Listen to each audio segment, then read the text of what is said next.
Welcome to the Savage Productions YouTube channel. Hey, what's going on? Thanks for checking out the channel today. Today is Saturday. I actually came in the shop today to get a little paperwork taken care of and get some posting out there. I had to get a post out on Facebook and TikTok. I don't spend a lot of time during the week doing it because I just want to keep busy. You know, we got so much stuff going on. I just kind of want to give you guys a little heads up on what's going to be coming on the channel. So we have the last video I put out was at the house on Justin's car, which we're going to be bringing to the shop here in a few weeks to get back on that deal. Actually, you guys seen a picture of it, but this is actually the engine that is going in Justin's Fox Body. I just shot a picture of it because I was at the house. That's the 363 dart block. Pretty bad piece, man. That thing it's going to be sweet. Let me cover this back up. Got it all sealed up. I keep it covered up, keep the dust off of it. I got spark plugs in it, just to keep it sealed up. The roller rockers are not adjusted. I've got them completely backed off. Anytime you have an engine sitting for a long period of time, even a street car, over the winter, it's good to fire them up, kind of get them good and warm. Or if it's an engine that's got a real high lift cam, a lot of spring pressure, it's really a good idea to back the roller rockers off, back the rocker arms off, just so everything is not loaded, sitting there for a long period of time, because it can weaken the valve springs, if you have them sitting there a long time. A lot of guys know that, especially the guys that have big race motors. That thing's got such a big cam in it, we don't want it just sitting there. So I got all the valves, roller rockers backed off. But anyway, enough of that. So I wanted to go over a few things. I got two Fox bodies in the shop right now that we're doing a lot of work on, both of these cars. And we're gonna have some more video on them. I just want to kind of fill you guys in what we got going on now. So this Fox body here, super clean car. This one's from Louisville, Kentucky.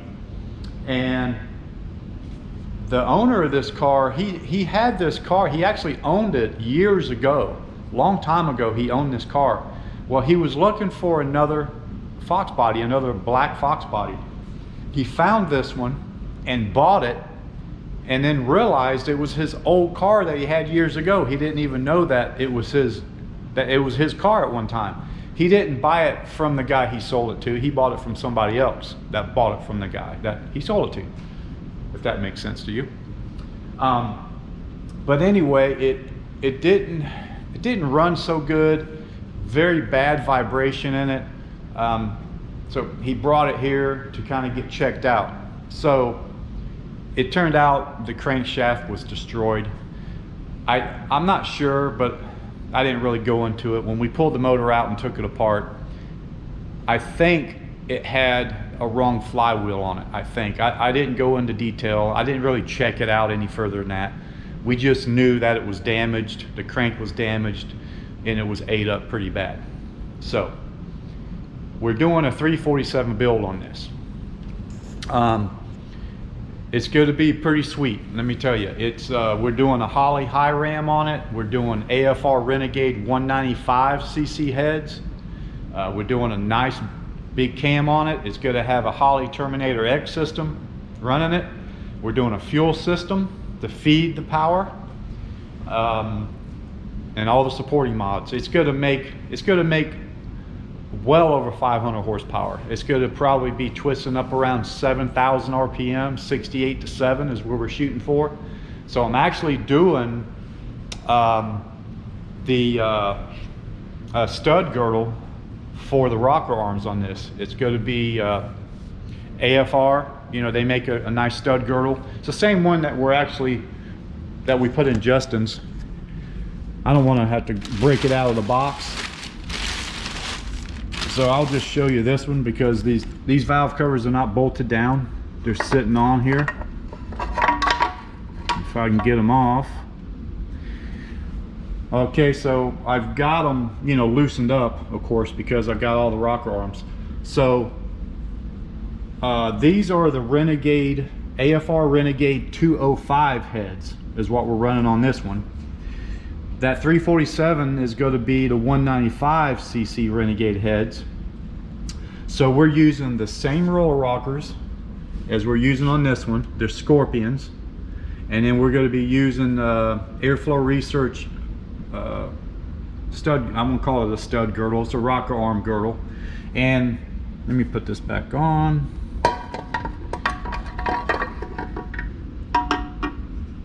Okay. So anything, I like to run those, anything running over 6,500 RPM.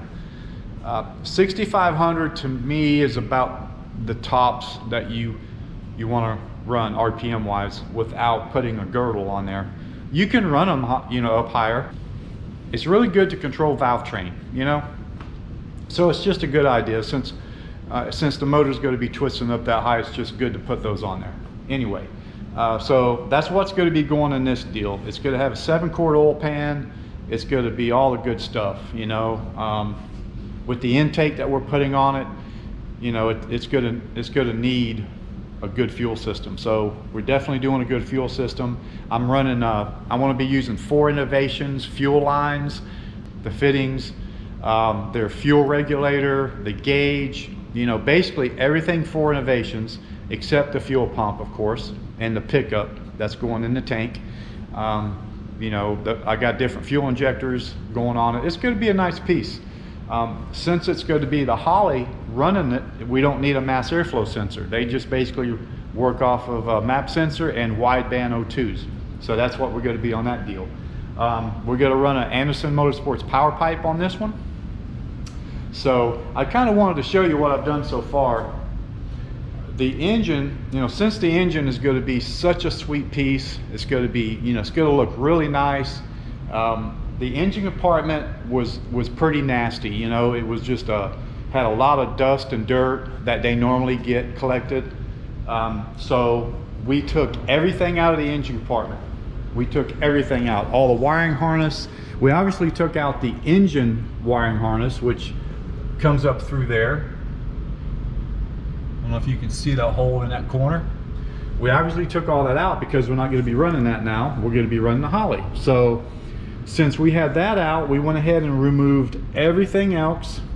As you can see, the K-member is out because we are going to be installing a UPR K-member kit that is going to be it's a complete kit, tubular control arms, tubular K-member, coilover, caster camber plates, the whole deal.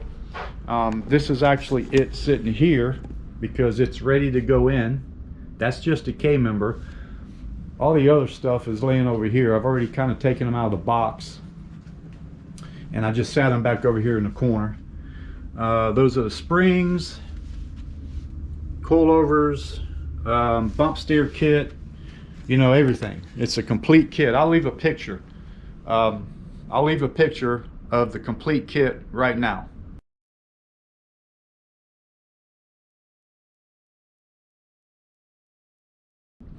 All right, so that's the kit. It's a nice piece. It's sweet. It's the chromoly one too. We went ahead and, you know, just went in with the chromoly, you know, save a little bit more weight than the regular steel.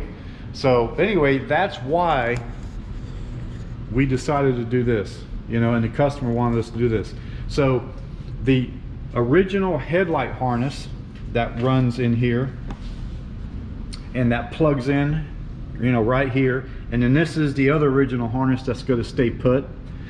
We actually cleaned all of that up. The headlight harness, obviously you can remove, so it was completely taken out. You can see it, it's running along there, completely taken out.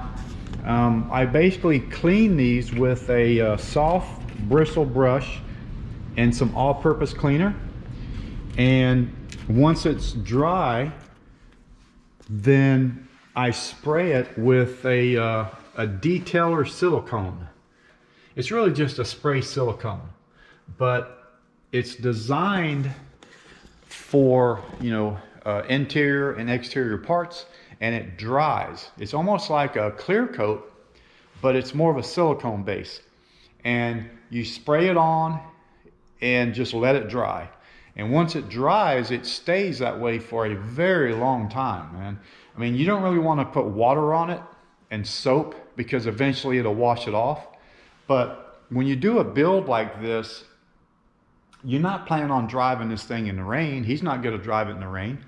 You know, the car's going to be pretty much, he probably won't even wash it a whole lot. Once he drives it and it gets dusty, as long as it don't get too dirty, you can just dust it off with a California duster, and then you can just wipe it down.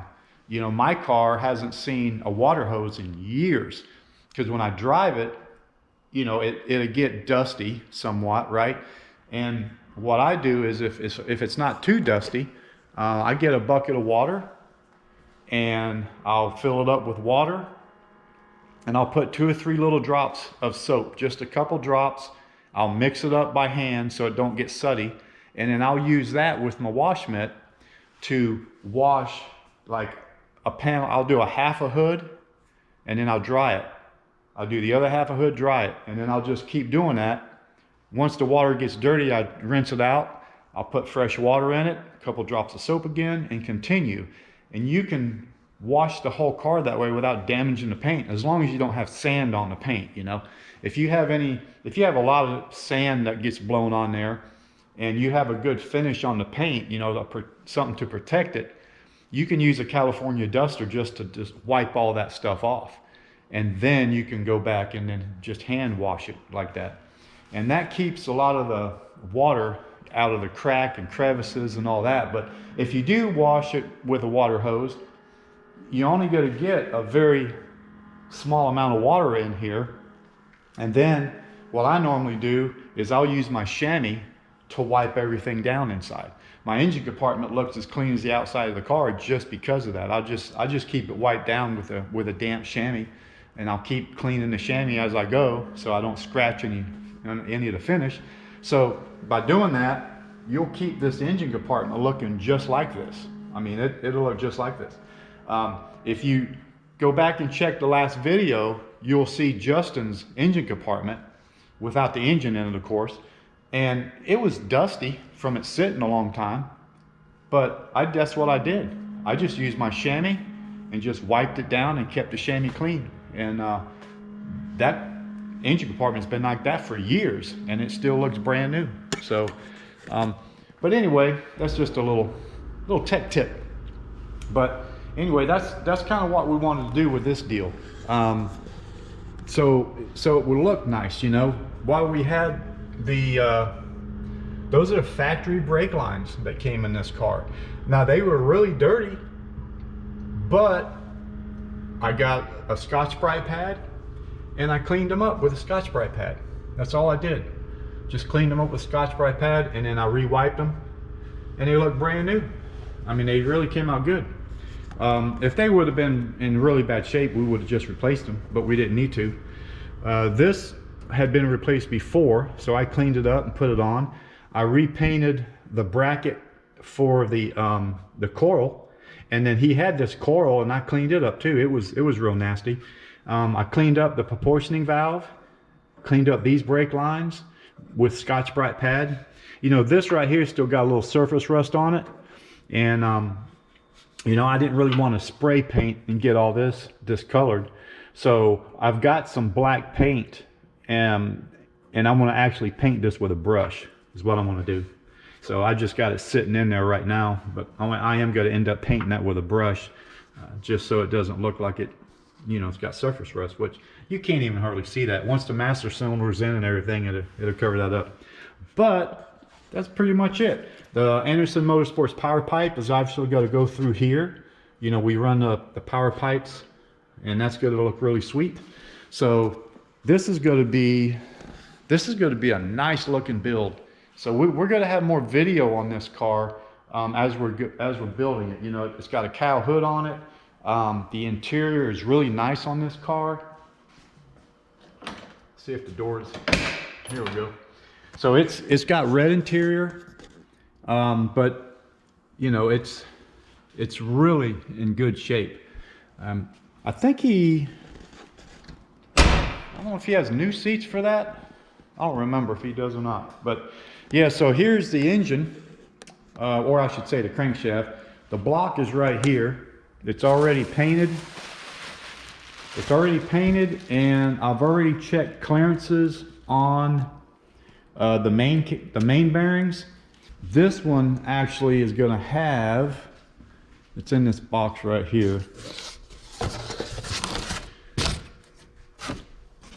Yeah, see, this is anytime I do a stroker, I get a main support girdle, is what it is. It ties, it bolts all the main caps together, makes it very strong. Oh, come on, get in there. So whenever the machine shop gets it, I send all that to the machine shop. And when they line hone these, you have to line hone these if you got to run a stud girdle. So they bolt down the stud girdle, and then they line hone it with the stud girdle torqued down, okay? And of course, when we got it back, I'm not using the stud girdle in place to check the main bearings. You don't really need to do that. I'm just checking for clearance, because it actually comes with new ARP bolts for that. So put that away. And this one's a Moroso. You can get, there's so many different companies that make them. Moroso makes them, Canton makes them, DSS. But anyway, yeah, those are cool, man. You got to have those. Even on the 351 builds, on 351 builds, when we stroke them, 408s, 410s, whatever, I always like running them, even on the 351s. Even though 351s have a lot larger cap and they're a lot stronger of a block, you can get away without doing a stud girdle on 351 builds. Kind of depends on horsepower, kind of depends on RPM builds. But I preferably like to do them just because it strengthens the block up even more. You do have to run an aftermarket oil pan, whether you do them on a 302 block or a 351. You got to run a 7-quart pan that has the clearance of, it will actually clear the girdle. So most of those aftermarket pans have what's called a scraper on the side of the pan, on one side of the pan, and it just helps the oil to drain back down. And you have to remove the scraper or get an oil pan that doesn't have the scraper on it. And then you can run a windage tray too if you want to. A lot of time windage trays will actually bolt on to the girdle. So those are kind of cool to have. But yeah, this block is all painted. Main bearings are already, the clearance is good. My next thing I'm going to do is I'm going to drop the crank in. That's what's covered up right here. I've already got it cleaned. The crank is ready to drop in. I want to go ahead and lubricate the bearings. I want to drop the crank in, and then I do have to put one piston. Here's the pistons. I've got to put one piston on one rod. There's the rods, and then I got to check for clearance. A lot of times when you do strokers, especially H-beam rods, if you have H-beam rods, you absolutely have to clearance the block. Usually the girdle, the main support girdle, you don't have to, because they kind of make them, they machine them to have enough clearance for the rod bolts that come around. But you definitely have to clearance the cylinder wall, and you typically have to clearance the wall, you know, right around here, the bottom of the cylinder wall, as the rod comes around, right, on every one of them. So on an I-beam rodded motor, sometimes you don't have to. Sometimes there's clearance. This motor is I-beam rods, okay? They're not H-beam. And the reason I don't run H-beam rods on a stock block is you can get a cast crank. It's an inexpensive kit. It's a cast crank instead of a forged crank. You can get forged I-beam rods with good ARP bolts, and that rotating assembly will handle more than what that block will handle. It'll handle 650 horsepower. That's about, you know, if you want to just be safe and say 600, fine. I've thrown 700 horsepower to these rotating assemblies before, and they've held up fine. It just depends on RPM, you know, how much RPM you want to spin it to and all that. But since the block, you know, I've made 650 on stock 302 blocks, and I've never split them. But I never really twisted them past 6,500. I usually keep them somewhere around 6,300, 6,400. That was on a 347 with 125 shot of nitrous. I was making somewhere around 650 horsepower, and I never split the block. And this was years ago. This is back in the 90s and 2000s. But, you know, a lot of guys will split them. But I just say it's probably tune, it's detonation, it's RPM, and all that causes it. But they will split. So I basically try to use an inexpensive rotating assembly on a stock block, because there's no sense in spending big money on a rotating assembly and putting in a stock block. If you go to do that, you might as well just bite the bullet, buy all the good internals, and then buy an aftermarket block. Or maybe you can always do it and then throw the internals in an aftermarket block down the road. So that's what you can do. But yeah, that's pretty much it on that deal. The next thing to do is, once I clearance the block, then I'm going to go ahead and start throwing it together. You know, this one's got to have it's got a nice healthy cam that we're putting in it. The heads, they're laying in there. I've got all the parts for this thing to put together, and it's going to be pretty cool. You know, I'm gonna try to get some video out there on this as I'm putting it together, especially once I get this block done and get the intake going on it, because it's going to look really nice with that intake. I'm not even going to break the intake out of the box right now. We'll save that for another video. But it's a Holley high ram. It's the powder coated black intake, and instead of the front intake side, the upper intake's the side mount is the one we're going with. So that's pretty cool. That is cool. Let me just cover this up a little bit here for now. Okay, so all right, so that's what we kind of got going on with this one. Now this Mustang, we're going to also have another video on this one. This one here is from New Jersey. It's a nice car, but it needs a lot of work. So we've done pretty well on this. We've got a lot of it done. A lot of work done on this car. Still needs quite a bit more. This car came from another shop that had it for 5 years, and they didn't finish the car. They had the motor out, the transmission out, they repainted the firewall, they repainted the car. The firewall was a different color than the car, so when we got it, and nothing was put back together at all, it was just thrown back together, and it wasn't finished. We got it, we took everything out of it. We're doing a 306 build on this one. It's going to be pretty good. It's going to make about 400, 380 to 400. It's one of our level 1 packages. It's going to be nice. It's going to look really sweet too. So anyway, we painted the engine compartment on this one too. We went ahead and took everything out of it. This one is also going to run a Holley system on it. That's why it doesn't have an engine wiring harness in this one. Now this one, we painted it gloss black. The other one is a semi-gloss black. So it came out really nice. As you can see, the engine harness is not in this one either. Now this one is, well, as you can see, we did the same thing. We cleaned and spray silicone the wiring harness. You know, here's the headlight harness. We're just kind of getting started on this one. This one's, we're not changing the engine cradle. but we did have to go with a new rack and pinion. The other Fox is also going to get a new rack and pinion. New power steering pump. I mean, pretty much everything new, because everything was so old on both of them. Now, this one, same thing. We painted the coil bracket. We cleaned this coil up. He had it. We did have to buy a new one. It was missing. It was missing one. This thing is missing a lot of stuff. It's it's a shame. It's missing a lot of stuff, man. It does have some. It still has a lot of stuff. Like they threw everything in here and in the back of the car, and we're having to go through and see what we're missing, clean everything up.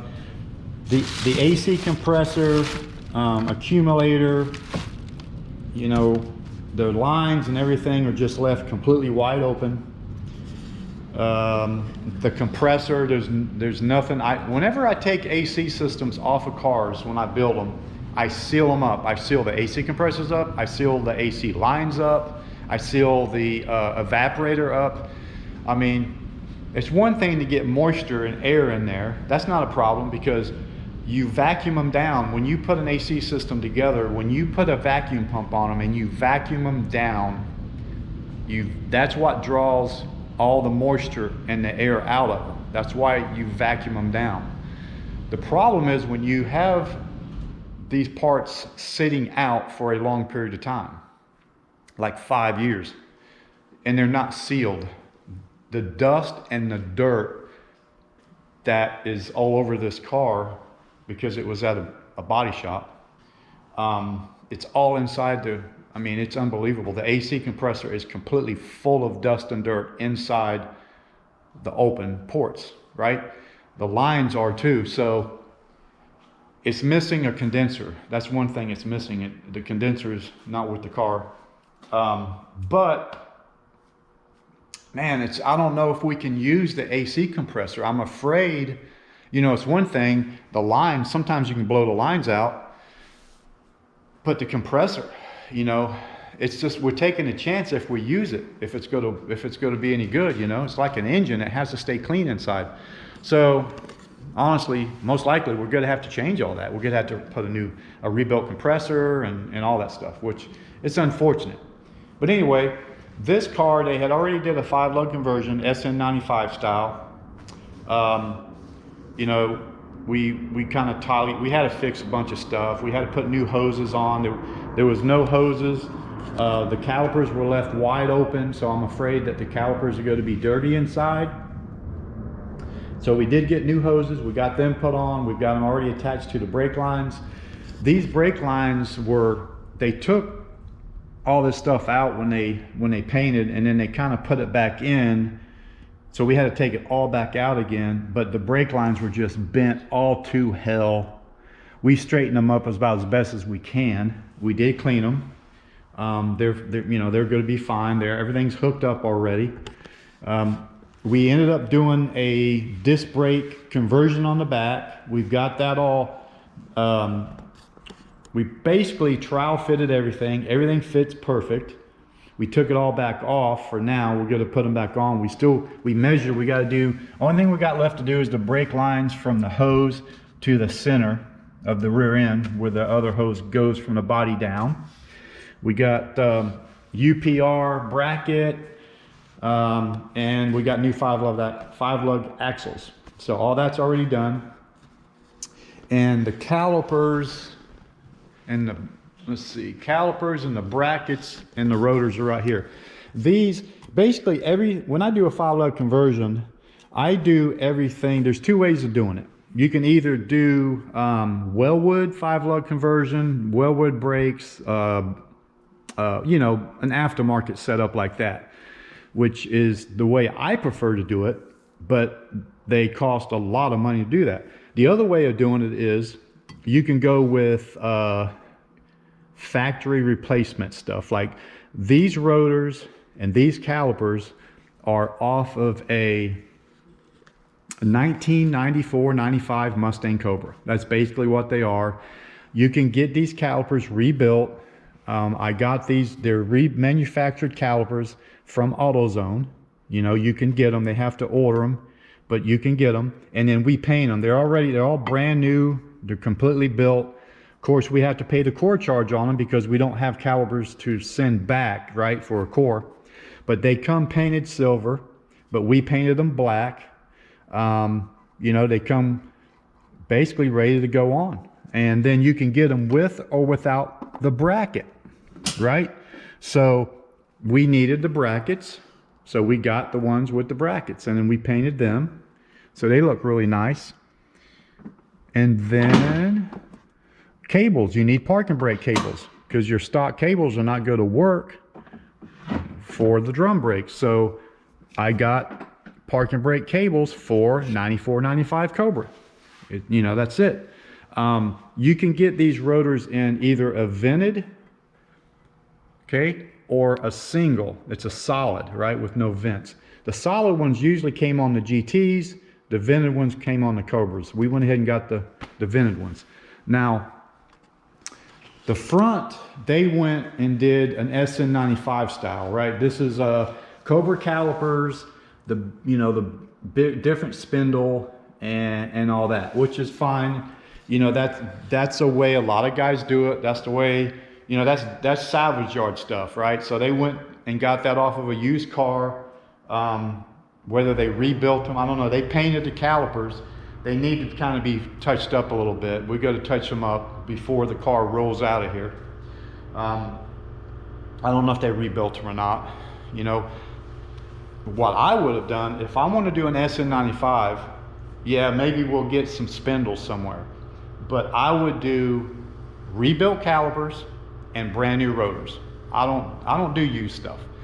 That's all used stuff right there is what that is.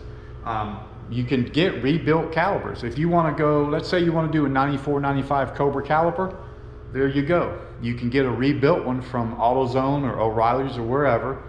Of course, you won't have a caliper to send back as a core charge, but whatever, at least you got a rebuilt piece. And then you can get new brake hoses. You can do everything else you need to do. You know, that's what I'll do. So anyway, just kind of wanted to show you what we got going on. Now, on this car, we went ahead and put this all back on. None of this was on. We cleaned it up. We put it back on. We had to get new screws. It was missing all the screws. We cleaned and painted the wiper arms. We got new wiper blades going on it. We got to put them on. We cleaned and painted the wiper motor. It doesn't have the plastic cover. So I want to see if he wants to buy, if he wants me to get him a plastic cover for it, you know? So, but yeah, everything that we're doing on these cars, we clean them, make them look really good. We'll put new hoses on if we have to. Whatever we got to replace new, we're going to replace new. So this is kind of what I wanted to talk about. This is a mess right here. They do have all brand new molding. Okay, they did put all new rubber seals around the doors, window felt. All this is brand new. I guess this has been sitting outside for so long it's already discoloring, but at least all the felt is brand new. Okay, inside and out, it needs to be cleaned up. This piece here was on. All of this was on, but not this. So we actually cleaned and painted the metal that goes on either side. We've already cleaned and painted the window molding. We do have to get some more clips because they're missing the clips. Some of the clips are missing. We got to get those. So the problem is where this molding was laid in here, and then there was another piece that was in here. They didn't have them glued in. You can just pop them in, but it's better to have weather strip adhesive to hold them in. But look, all these screws are loose. They're not even tight. This one's missing screws here and down here. This is bent. With the molding on, the door wouldn't even shut because the rubber stuck out. So we got to take this off and straighten this out. The other side is good. The passenger side was okay, but we'll have to straighten this out. I got new screws. I went ahead and got a whole box of these screws. We got to clean all this double-sided tape off. The problem here is we noticed they got a new headliner and they took all this out. Now I'm not sure what happened.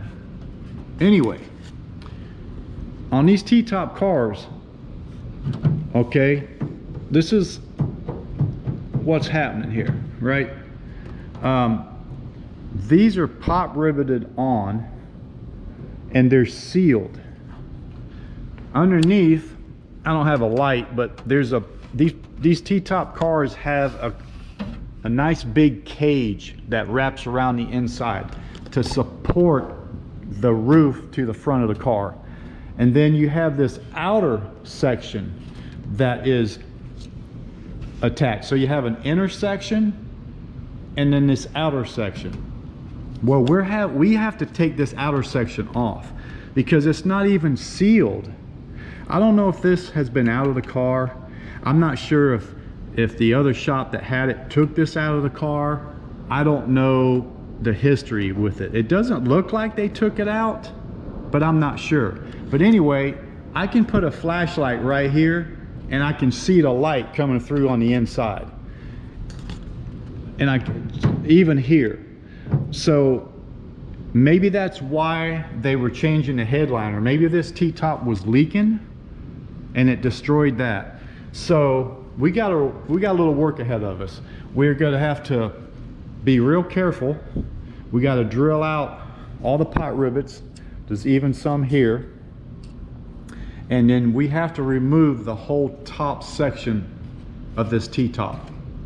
Then we can clean all this double-sided tape up, clean everything out, make sure it's nice and clean on the roof, and then we can sit this back in place. We have to seal it when we sit it back in place so it doesn't leak, and then we got to pot rivet it all back on, and then we got to put the new rubber seals in, and we have to seal them when we put them in.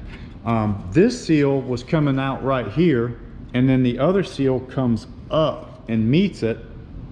Well, the problem is there was no weather strip adhesive here, and the water would have just ran underneath this one, you know, and then just kind of ran and leaked in the car. So we got to take care of that. Also, these windows on T-top cars, the window regulators and everything in the door has to be in perfect shape or in good enough shape to adjust properly. Right now, this door, even with this weather stripping here, there was a 1/4 inch of a gap. I could stick my pinky in here because the window is not adjusted right. So I don't know if they had this out and just threw it back together, because they obviously had all these are missing too. We had to get new keys and new locks for them. We got those. So they obviously had all this out to get these out. So I'm not sure what's going on there. So I'm going to have to make sure that the window regulator and all the tracking is in good shape so we can adjust this, because once everything is put back new, I have to adjust this window. If you don't adjust this window, you're going to have leaks on the T-tops. It don't matter if you have brand new seals or not. That's why I've had a couple T-top cars back in the 80s, and I was able to get them stop leaking, but that's kind of why they quit making them, because the window tracks on these will wear out when they're used a lot, and you have issues with leakage, you know, right in the corners. So this window is the same way. It just doesn't line up right at all, even with the the seals in there. I took all the seals out because we have to redo them all. So we got a lot of work ahead of us on this car. This one, so it still has this one on here on this side. It's just missing some stuff. On this side, it's missing it on this side here. So we got to do that. Yeah, it's just a mess. we got this one. We found this lock here. The inside was just a disaster. All this stuff was just thrown in it. I've already taken it out, you know, and found some stuff that we needed. But yeah, that's kind of what we're looking at. Once we get it, the plan is, now that we have the engine compartment done, we already have the 5-lug conversion done in the back. We're gonna get the brakes put back on the back. We're gonna get it on the ground. We got to put the brake. We got a new power booster, master cylinder going in it. We're gonna do that, and then we're gonna start working on the seals, the T-top. I want to get it on the ground. I want to get it on all 4 tires, and then I want to get started on the T-top. I don't want to take that frame off, the top frame, with it on the lift. I want it on all 4s, because you know, it does have an inner frame that supports the roof for the T-tops, but the upper frame obviously helps support it too. So you got to have it on the ground, all 4s, so we don't have any issues there. And it's also was missing the hood hinge pockets. I want to call them a hood hinge pocket. That's the, I'll show you. You guys probably know what I'm talking about. As soon as you see this, see how the hood hinge, you have, this is the hinge here, but then you have this cup. That's what it's called. It's a hood hinge cup. That's what they call it. And it's missing those. And they're made out of like rubber or something. So we got to get those from Late Model Restoration. Yeah, we got to get a few things from them. They've got them in stock. Also, there's a felt piece that runs along here between the hood and the cowl. That's missing. We got to get that. These plastic parts here, those are cheap. We got to get those. There's just plastic caps, one on each side. And I got a list. There's a list of stuff that we got to get for this. We're getting close.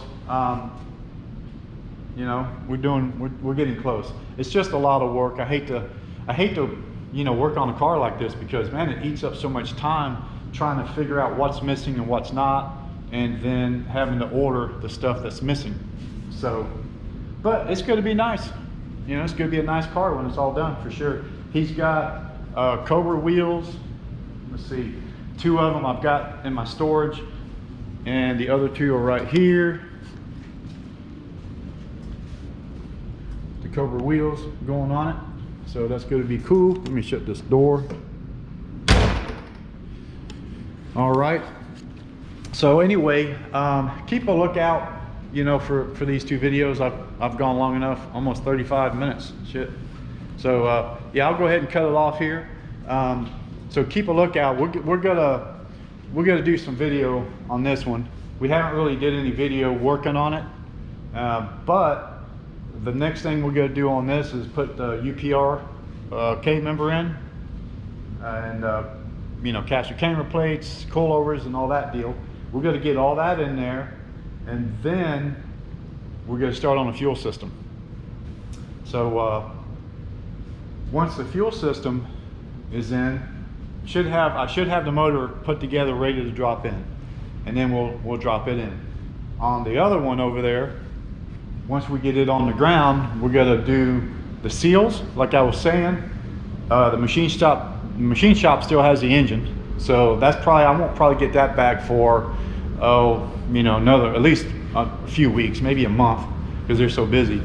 And then once we get that back, we got to put that motor together, and it's going to be a pretty sweet piece too, man. It's going to look good. It's going to look real good. So, all right, you guys keep a lookout for these 2 badass cars coming out. Okay, we'll have some good videos on both of them.